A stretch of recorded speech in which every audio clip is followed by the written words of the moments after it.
Hi, and welcome to this second hour of Free for All Friday on Focal Point AFR Talk. I encourage you to give us a call. Join the conversation. 888-589-8840 is the number to call, and we will be glad to make you a part of the conversation. Been tracking what's been happening. President Obama now not only barricading the World War II Memorial, but tying the barricades together with wire so they can't be moved. Somebody's going to have to come in there with tin snips or a bolt cutter to be able to give 91-year-old veterans in wheelchairs access to the World War II Memorial. And do not forget, there are more honor flight veterans that are coming into D.C. that are scheduled to come into D.C. to visit that memorial. And Barack Obama does not want 91-year-old veterans in wheelchairs to be able to visit the memorial that was erected in their honor at private expense. Do not forget, every single dollar that was used to build the World War II Memorial came from private donations, including some of the veterans that are now not even going to be allowed by President Obama to go there. And we played that soundbite yesterday. National Park Service will not promise that they will not arrest these veterans. She said, we're expecting cooperation. Well, will you arrest them? We're expecting cooperation. Would not promise that they're not going to haul these veterans away in handcuffs. Here's a story, back to Obamacare for a second. This is a total catastrophe. Ladies and gentlemen, if it's possible, I did not think it was possible for this thing to be worse than we told you it was going to be, but it is.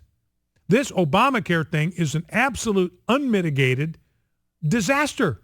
It is a catastrophe in every possible sense of the world. It is even worse than we thought it was going to be. It was worse than we told you it was going to be.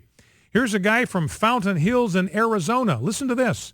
A Fountain Hills man says he may soon have to get another job just to pay for health care insurance under the new Affordable Care Act. Notice even this is ABC. They're not calling it Obamacare. It's the Abominable Care Act. That's what I call it, ACA. That's Abominable Care Act. So he's going to have to get another job to pay for his insurance under the, quote, Affordable Care Act, end quote.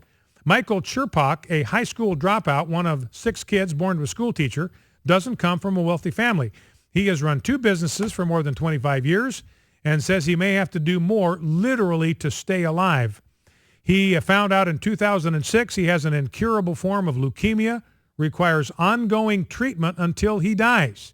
In 2012, his treatment bill was more than $350,000, but because of his insurance, his out-of-pocket was only $4,500. That's about to change because Michael just got a letter from his insurance carrier saying as of January 1, he would be dropped from coverage because of new regulations under Obamacare. At least they call it Obamacare the second time around. His doctor at the Mayo Clinic may be gone as well. He says this, now it doesn't mean I can't go to see my current doctor, but my $4,500 out of pocket is going to turn into a minimum of $26,000 out of pocket to see the doctor that I have been seeing for the last 7 years. I just cannot emphasize, ladies and gentlemen, what an absolute upside down faceplant catastrophe Obamacare is turning out to be. I mean, I'll be honest with you. I did not think that things could be worse than we told you they were going to be, but they have spectacularly exceeded my expectations. This thing is immeasurably, abysmally worse than anything I told you it was going to be. So our projections that this thing was going to be an unmitigated disaster, our projections were optimistic. We were Little Miss Pollyanna talking about how this thing was going to work out. It's just, and it's just a crime. I got a story here about a security firm dumping 56,000 people into the exchanges. These people have no insurance now. They're going to have to go to this utter unmitigated Chernobyl care meltdown disaster of a system.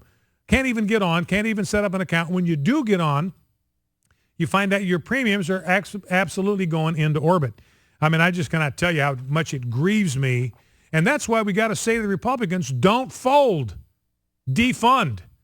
Don't fold, defund. This monstrosity, we got to fight this thing until we strangle the last ounce of breath out of this puppy. By the way, income tax, 100 years old today. Today was the first day the federal government could legally collect income tax from the American people.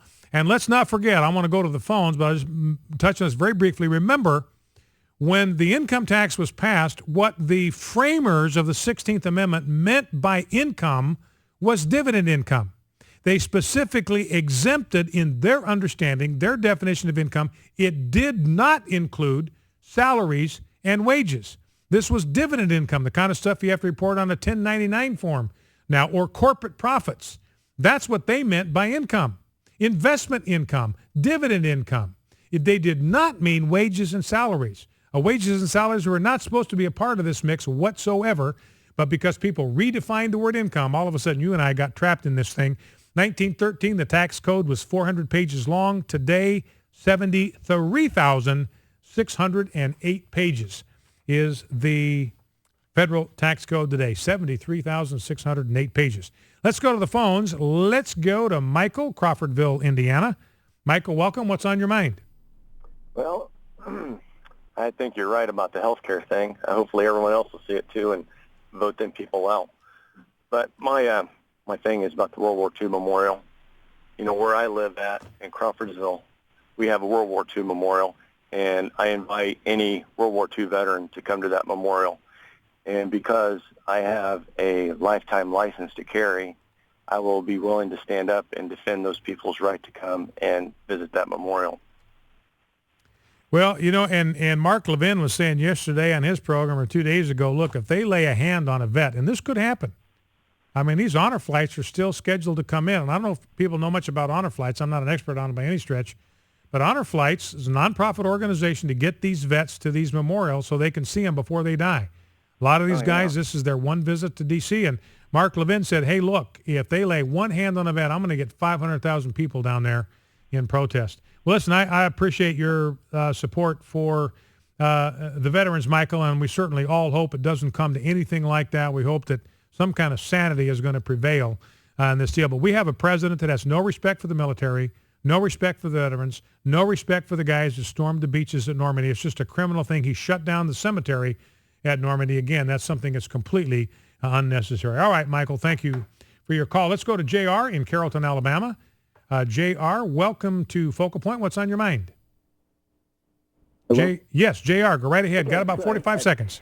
The main thing was the denial of access to the World War II veterans, closing of national parks, the closing down campgrounds, closing down open-air facilities that are not even manned. The big thing that they're demonstrating here firsthand is one of the main reasons you should know, that people should know, that you do not want the government in charge of your health care. Because once the government gets control of anything, they can then deny access to whomever they choose at that point. And that's, I mean, besides all of the other reasons, that's one of the major reasons you don't want the government in control of any more than they already have, especially your health care. Yeah, all right, JR, couldn't agree more. You know, the guy we talked about with leukemia, I mean, he's a victim of a death panel. He's basically been told, unless you cough up an extra $22,000 a year, your treatment ends. You can't see your doctor. You can't keep your insurance. That's a death panel, ladies and gentlemen. Back in 2.